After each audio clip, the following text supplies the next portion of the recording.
we're going to be looking at a venomous lizard.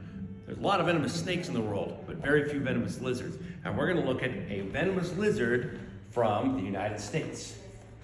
This is a Gila Monster.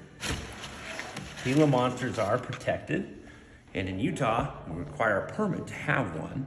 This is a captive bred Gila Monster named Toothless, and he came from a breeding program out of Colorado.